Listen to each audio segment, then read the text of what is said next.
If you've ever been betrayed in a relationship, you know what a confusing, hurtful time it is after you find out.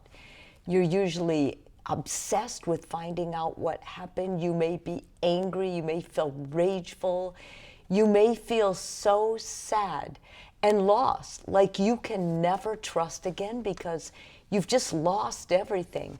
When I see clients in my office in this situation, I remind them there are 7 things that are very important that they pay attention to.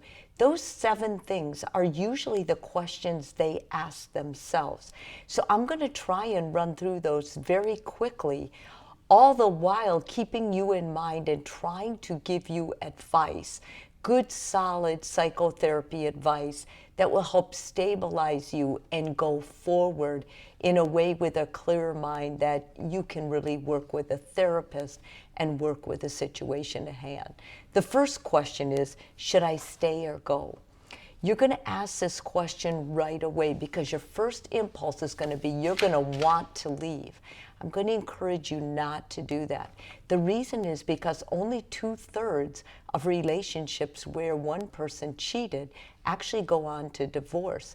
The second thing is, if you don't think this time through clearly, you could make a big mistake and you could lose the emotional as well as the financial support you're going to need going forward.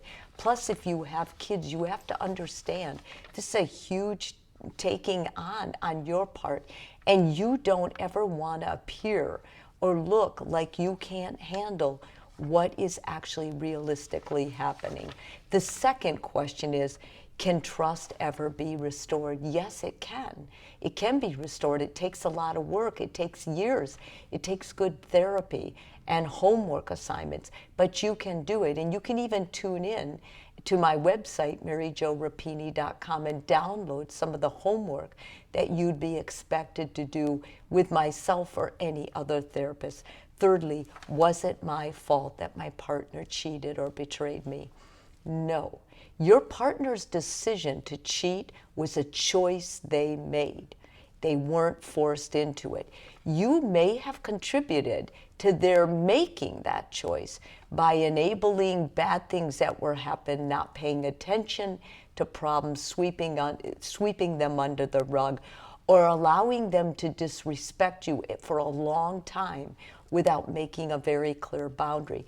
Those are things you can take control of after all the dust settles from this, but I don't ever want you blaming yourself for your partner's cheating. Fourthly, should I set boundaries? Yes, you should set boundaries, but your boundaries have to be thought about. You don't ever want to tell your partner, I never want to talk to you again, and clear them out from everything. You want to set boundaries around everyone but you and your partner, because you want to basically preserve this time for you and your partner to figure out what's going on and to work it out. The more people you allow into this sacred time, the more confusing responses you're going to get, the more mixed up you're going to get, and you're not going to be able to maintain clarity or go forward with your partner to work this situation out. Fifth, where can I find support? You can find support from your church, from your reverend, from your parents, and from your closest friends. Be sure you tell everyone, listen, I just need your support. I need your emotional support. I may need your help, but I don't want you talking bad about my partner because you don't know what's going to happen yet with your partner, and you don't want to start the precedence that you're all ganging up to get this person out. If there was abuse, that's a time that you have to get out, and you have to get out now, and somebody needs to know the truth. But right now, as much as possible, you're looking for emotional support. Sixth, should I insist that my partner tell me everything absolutely or just let it go? This really depends on you. I think if you're one of those people that needs to know everything, then you're going to know that you need that and you're going to ask for it. However, I will say that when you start going through this, knowing everything may lead to intense anxiety and depression, and you may not get it all anyway. Remember, your partner probably feels bad and they're scared and they're not going to be reliable with all the facts. And even if you ask them to, many times they won't.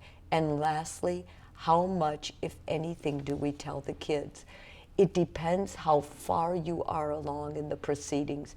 Do not tell them immediately. And I would be careful. I would talk to a mediator about what to tell them, even in the event you go on to divorce. Children need to believe in both parents. They need to know that they were created in love. They need to know you both love them. If you start talking bad about your partner or your ex, in the case if that happens, you're going to scare your child. You're going to make them take a side, and that's a really bad thing to do. It's unfair. They're little souls that came to you. Don't hurt them. Try to always keep this motto: you love your children more than you hate or are disappointed with your partner. In all aspects, if there was no divorce, or I'm sorry, no abuse, try to work it out. It will be best for everyone in the long run. Have a fantastic day and practice, think, and remain as clear and calm as you can going through this. Reach for the support people and activities that you know are going to have the greatest ability to keep you in control of you.